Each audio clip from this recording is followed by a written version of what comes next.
हाय दोस्तों, कैसे हैं आप सब। चलिए, उम्मीद करते हैं कि आप सब अच्छे होंगे।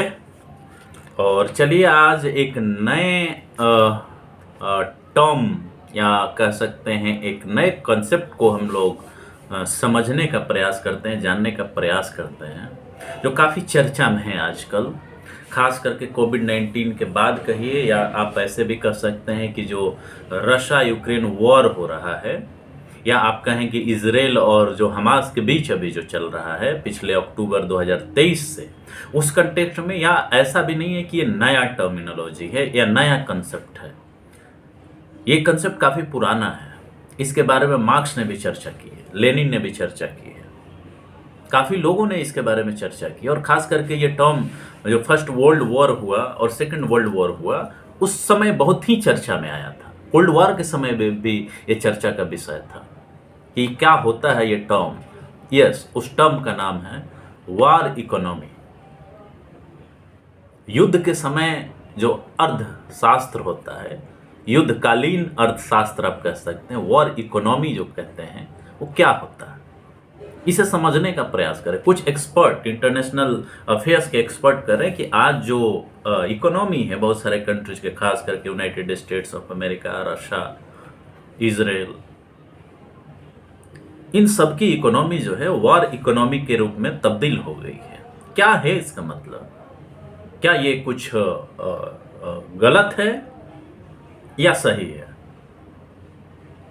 या ऐसा होना चाहिए, होना नेचुरल है, या इसको क्रिएट किया जाता है वॉर इकोनॉमी को?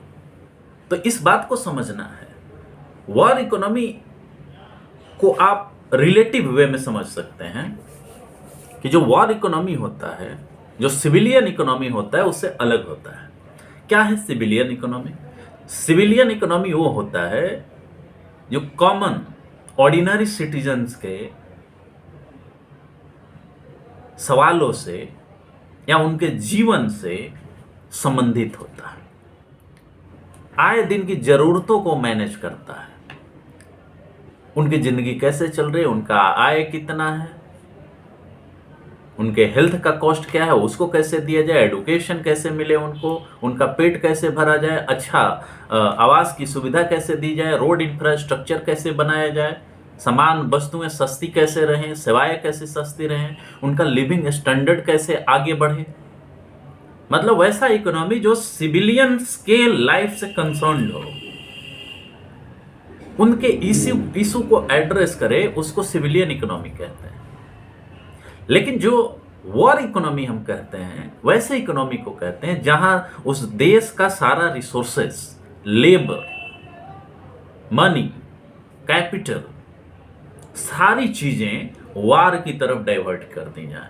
जो देश का जितना भी रिसोर्सेज है, जितना ह्यूमन रिसोर्सेज या मटेरियल रिसोर्सेज, उन सारे को मिलिट्री के तरफ या आर्म फोर्सेस की तरफ या वॉर की तरफ, उसके तैयारी में, उसको लड़ने में जो उसमें शामिल है, उनके भरण पोषण में डाइवर्ट कर दिया जाए। मतलब आपके शिक्षा में कटौती हो जाए, आपके हेल्थ में कटौती हो जाएगी, आपके इंफ्रास्ट्रक्चर में कटौती हो जाए, आप जो प्रोडक्शन नॉर्मल करते हैं खाने पीने की चीज़ों का, उसको रोक करके आप मिलिट्री इक्विपमेंट्स बनाने की तरफ अब पूरे रिसोर्सेज को झोंक दें, हथियार बनाने में, मिसाइल बनाने में। मतलब आपकी जो बेसिक ज़रूरत है उसको टारगेट ना रख करके मिलिट्री या मिलिट्री से जुड़ी सारी चीज़ें, क्योंकि आर्मी या मिलिट्री उस वॉर को लड़ती है, तो सारे रिसोर्सेज का जब मोबिलाइजेशन वॉर के लिए कर दिया जाए, मतलब प्रोडक्शन, डिस्ट्रीब्यूशन, कंजम्पशन, सारा वॉर के तरफ कर दिया जाए, उसी को हम लोग वॉर इकोनॉमी कहते हैं। उसी को हम वॉर इकोनॉमी कहते हैं। इसके कुछ कैरेक्टरिस्टिक्स भी होते हैं। क्या कैरेक्टरिस्टिक्स होते हैं? जो रिसोर्सेज का मोबिलाइजेशन होता है वो वॉर की तरफ हो जाता है। सरकार का कंट्रोल जो होता है, हर चीजों पे सरकार का कंट्रोल स्थापित हो जाएगा। आपको आपका फ्रीडम नहीं मिलेगा, आपकी लिबर्टी नहीं रहेगी। वो सारी चीजें वॉर के नाम पर कर्टेल कर दी जाएंगी। जैसे इंडिया में इमरजेंसी के समय हुआ, आप जानते हो, बांग्लादेश से वॉर जो चल रहा था उस समय इमरजेंसी कंटिन्यू थी, कुछ एरियाज में थी, पूरे इंडिया में नहीं थी, लेकिन इमरजेंसी चल रही थी। तो स्टेट का कंट्रोल जो है पूरे व्यवस्था पर हो जाता है। जो डेमोक्रेसी होता है वो कर्टेल हो जाता है। आपको बोलने की आज़ादी नहीं होती, कहने की आज़ादी नहीं होती, सरकार को क्रिटिसाइज करने की आज़ादी नहीं होती। इन सारी चीज़ों पर रोक लगा दिया जाता है। समझ रहे हैं? इसके साथ गवर्नमेंट का स्पेंडिंग बढ़ जाता है, और स्पेंडिंग किस तरफ? वार की प्रिपरेशन की तरफ, वार जीतने पर फोकस कर दिया जाता है। सारे रिसोर्सेज को उसी तरफ मोबिलाइज कर दिया जाता है। राशनिंग कर दी जाती है, राशनिंग कर दी जाती है कि कितना फूड, फ्यूल जो भी है, कितना आप इस्तेमाल कर सकते हैं, कितना होर्डिंग कर सकते हैं, कितना अपने पास रख सकते हैं, क्योंकि सारे रिसोर्सेज को वॉर की तरफ मोबिलाइज करना है। कंज्यूमर गुड्स का शॉर्टेज हो जाता है, महंगाई बढ़ जाती है। फिर लेबर को पूरी तरह से गन या मिलिट्री इक्विपमेंट के डेवलपमेंट में, प्रोडक्शन में लगा दिया जाता। इसके साथ साथ इस समय बहुत सारे इनोवेशन भी हो सकते हैं, लेकिन एक बात हमेशा ध्यान रखिएगा कि वॉर इकोनॉमी में, वॉर इकोनॉमी के समय सारे रिसोर्सेज, सारे मैन पावर, सारी चीजों का सिर्फ वॉर की तरफ हो जाता। ये होता है वॉर इकोनॉमी। कुछ एक्सपर्ट्स ये भी कहते हैं कि ये क्रिएट किया जाता है वॉर इकोनॉमी। वॉर इकोनॉमी में कुछ लोगों को फायदा होता है, वॉर के नाम पर उनके प्रॉफिट का मोटिव दबा दिया जाता है। बहुत सारे प्राइवेट सेक्टर, प्राइवेट कंपनी बेहतरीन मुनाफा कमाती हैं। अगर मार्क्सिस्ट पॉइंट ऑफ व्यू से देखें तो वॉर अपने आप नहीं होता। फर्स्ट वर्ल्ड वॉर के बारे में लेनिन कहते हैं कि ये ऑल ऑफ सडन नहीं होता, ये कराया जाता है। वॉर इकोनॉमी क्रिएट किया जाता है, और वॉर इकोनॉमी तब क्रिएट किया जाता है, और जो भी वॉर अभी हुए हैं, first world war, second world war, ये वॉर ऑल ऑफ सडन नहीं हुए हैं, स्पॉन्टेनियस नहीं हुए हैं। इसके पीछे इंपीरियलिस्ट, कैपिटलिस्ट पावर थी, जो साम्राज्यवादी और पूंजीवादी शक्तियां हैं। जब कैपिटलिज्म में कंट्राडिक्शन उभरता है, अंतर विरोध उभरता है, जब वो अपने प्रॉब्लम्स को पीसफुल तरीके से सॉल्व नहीं कर पाता है, बातचीत के तौर तरीके से सॉल्व नहीं कर पाता है, तब वॉर को मीन्स ऑफ सेटलमेंट, या कह सकते हैं means of settlement of dispute, जो विवाद होता है दो या दो से अधिक कंट्रीज के बीच में या ग्रुप के बीच में, जब बैठ के लोग नहीं सुलझा पाते तो वॉर का सहारा लेते हैं। और वॉर जब होता है तो उसमें कुछ सेक्शन, जो पूंजीपति वर्ग है, उसका फायदा ही फायदा होता है, जिसको हम सिविल मिलिट्री कॉम्प्लेक्स भी कहते हैं। इसमें क्या होता है? जो सिविलियन गवर्नमेंट होती है, जो स्टेट होता है वो, और मिलिट्री या मिलिट्री के इंस्ट्रूमेंट को प्रोड्यूस करने वाले जितने कंपनीज होते हैं, कैपिटलिस्ट क्लास होता है, वो एक साथ कोलैबोरेट करता है। वही इकोनॉमी को डेवलप करने का माध्यम बन जाता है। आप जानते हैं कि वॉर इकोनॉमी में लेबर का मोबिलाइजेशन किस तरफ होता है? वॉर की तरफ। टर्म कंडीशन, जो लेबर कोड होता है, उसको कमजोर कर दिया जाता है, उनका बार्गेनिंग खत्म हो जाता है, और इसी में एक टर्म घुसाया जाता है, नेशनलिज्म। राष्ट्रवाद के नाम पर, राष्ट्र के नाम पर उनसे कम मजदूरी पर कम मजदूरी दे करके उनसे काम कराया जाता है। तो इस वॉर के समय एक ऐसा वर्ग होता है जो बहुत अधिक मुनाफा कमाता है। उस मुनाफा को ही बनाए रखने के लिए वॉर की तरफ बढ़ा जाता है।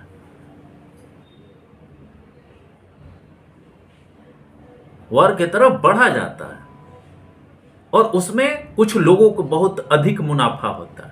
मतलब जो इकोनॉमी की क्राइसिस है, वो क्राइसिस जो है दब जाती है, उसको दबाने का प्रयास किया जाता है इस माध्यम से, हथियार को बेच कर। क्योंकि वॉर जो होगा तो उसमें हथियार की जरूरत होगी, हथियार इंपोर्ट करने की जरूरत होगी, इंपोर्ट किया जाएगा,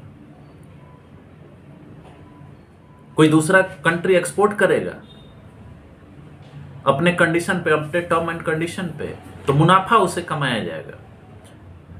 तो मार्क्सवाद जो इसका क्रिटिसिज्म करता है, वो ये करता है कि वॉर इकोनॉमी ऑटोमेटिक नहीं क्रिएट होती है, स्पॉन्टेनियस ये डेवलपमेंट नहीं होता, ये क्रिएट किया जाता है। आज यूक्रेन और रशिया में जो वॉर चल रहा है, या इससे पहले भी आप देख लीजिए ना, फर्स्ट वर्ल्ड वॉर जो हुआ वो क्यों हुआ, किनके बीच हुआ था?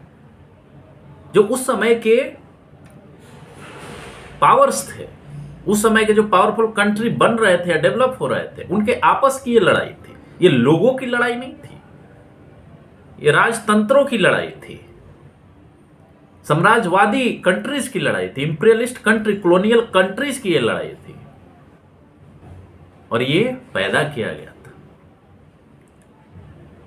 तो कहने का मतलब ये होता है कि केवल यही नहीं होता, इसमें टैक्स बढ़ा दिया जाता। सरकार की स्पेंडिंग बढ़ेगी, वो कहां से आएगी? आपके टैक्स से। तो टैक्स बढ़ा दिया जाएगा। और आज जो यूक्रेन और रशिया में हो रहा है, इजराइल और हमास के बीच हो रहा है, ये भी आप साफ साफ देख सकते हैं कि इजराइल जो लड़ाई लड़ रहा है उसको हथियार की जरूरत पड़ती होगी, वो इंपोर्ट करता होगा हथियार। इन सारे अटेम्प्ट्स में वो अपने लोगों का ख्याल नहीं रख पा रहा। रशिया में भी यही हो रहा है, यूक्रेन में भी यही हो रहा है।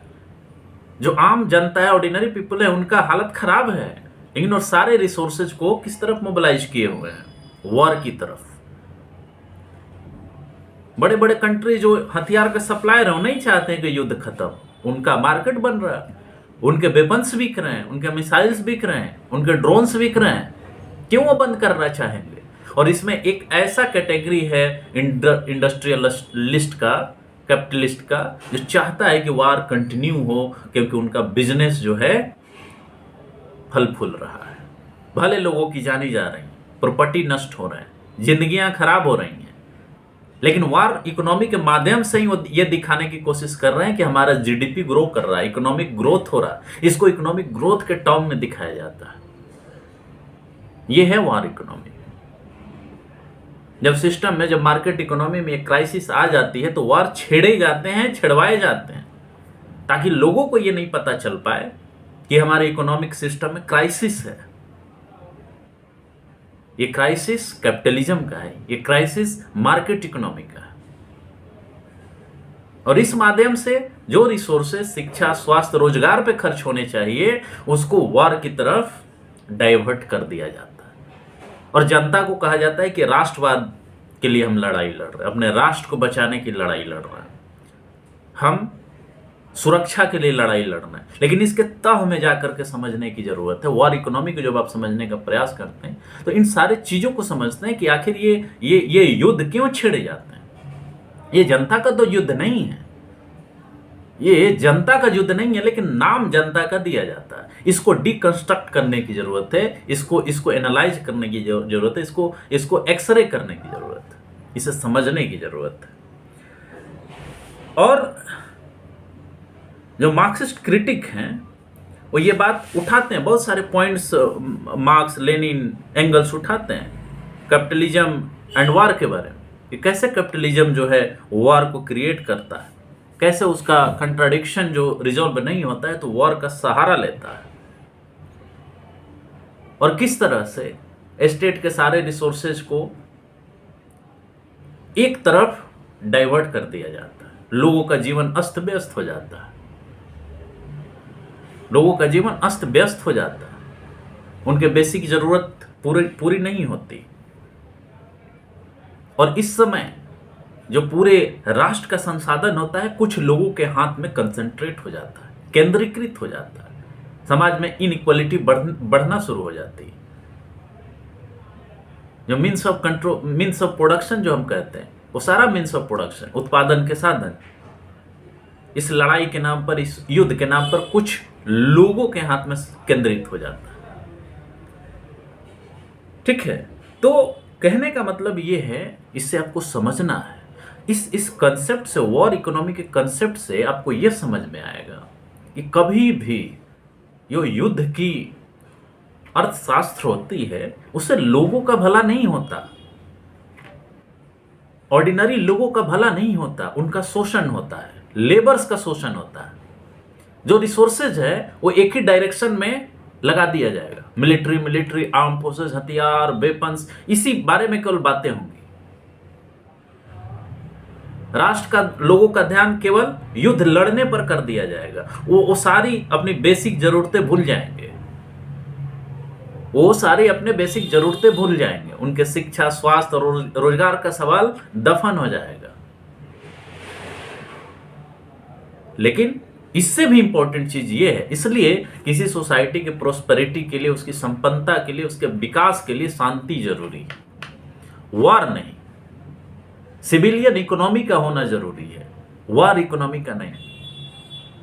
कोई भी राष्ट्र अगर मजबूत बना है तो वार को अवॉइड करके, डेवलपमेंट पर फोकस करके, और डेवलपमेंट सिविल इकोनॉमी से होगी, सिविलियन इकोनॉमी से होगी, वॉर इकोनॉमी से नहीं होगी। वॉर इकोनॉमी का सबसे बड़ा दिक्कत यह है कि वह कुछ लोगों के हक में काम करना शुरू कर देता है।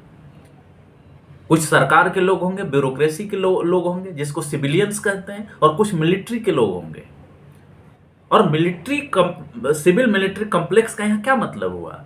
मतलब दोनों का गठजोड़, सिविलियन ब्यूरोक्रेसी का और मिलिट्री का जो ब्यूरोक्रेसी है, और उसमें सबसे अहम है और खास फायदा उनको पहुंचता है जो मिलिट्री इक्विपमेंट्स का उत्पादन करते हैं। सबसे ज़्यादा डिमांड उनकी हो जाती है। और सबसे ज़्यादा प्रोस्पर कौन होता है, प्रॉफिट किनको जनरेट होता है?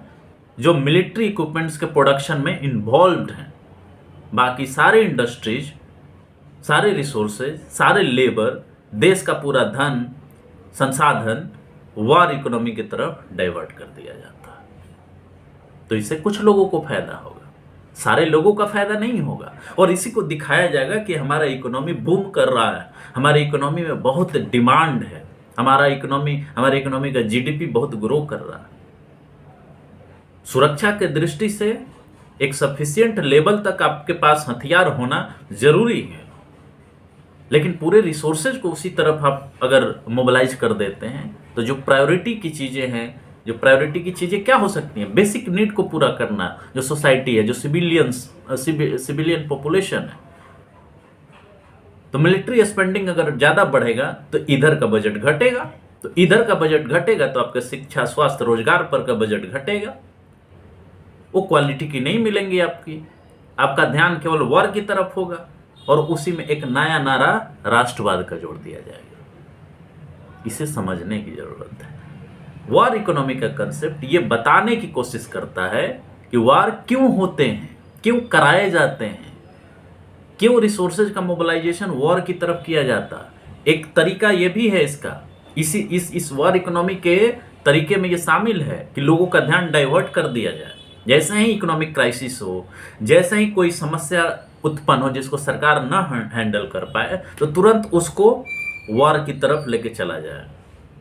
किसी दूसरे देश को अपना दुश्मन बना करके आपका अटेंशन उस तरफ कर दिया जाए। वॉर मॉन्गरिंग, हम इस देश को नेस्तनाबुद कर देंगे, हम इसको पूरे मैप से मिटा देंगे। ये सारी चीज़ें आपका ध्यान, जो क्रूशियल इश्यूज हैं, जो इंपॉर्टेंट इश्यूज हैं आपके इकोनॉमी के या आपके देश के, जो इंटरनली मौजूद हैं, उसे ध्यान भटकाने के लिए भी किया जाता है। वॉर की जैसे ही बात होगी, सुरक्षा की जैसे ही बात होगी, राष्ट्र की जैसे ही बात होगी, आप इमोशनल हो जाते हैं। आपके सोचने समझने की जो सेंस है वो बंद होने लगता है। आपके अंदर भी वो भावना जगने लगती है, आप भावनात्मक हो जाते हैं और आपके ज़रूरत की चीज़ें आप सोचना बंद कर देते हैं।